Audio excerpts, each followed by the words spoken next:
Okay, 2016 Mercedes GLE 350. We had we had a door ding, and it put a small dent up here, and then it put where the door really hit hard. It put a gouge right in here, and see if I can get this. See, there's a little bit of imperfection where the skin of the door was pushed in, which is pretty much not repairable. This little part right there, that's not really repairable. That's where there's substructure underneath it, and you tap down on that all day long and that ain't gonna come out. And it's a little bit high. You can see my light. It's a little bit high, but it's got a gouge in it that's leaving a low, a teeny tiny little gouge in it that's leaving a low on it. Let me see if I can position the light and you guys can see this.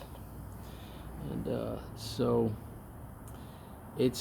I got a tool on it, and I've been glue popping it, and it's it's not gonna come out 100%.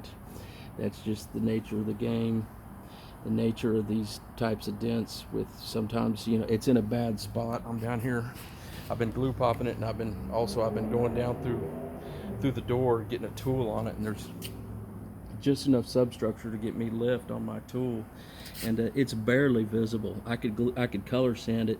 There it is right there. I could color sand it, and even more would come out. There it is right there. I could color sand it and get even more of it out and make it virtually disappear, but I'm not going to do that. I'm just going to leave it like that. And but still, it was a small dent to begin with, and you can see the high here. There's a high here from the substructure where it just pushed the entire panel in, and it leaves a high on the interior substructure and a little bitty low there, and which, in my understanding, in my experience, pretty much ain't going to come out. I've pounded on those things for just as long as you can. You pound on it, and because the substructure underneath it, it's not going to come out. But anyway, just a little bitty spot left in a gouge on this car. It's barely even visible, and not really anything that anybody would really notice. So anyway, I did two on the quarter panel, and three on this door, and then one on the fender right there.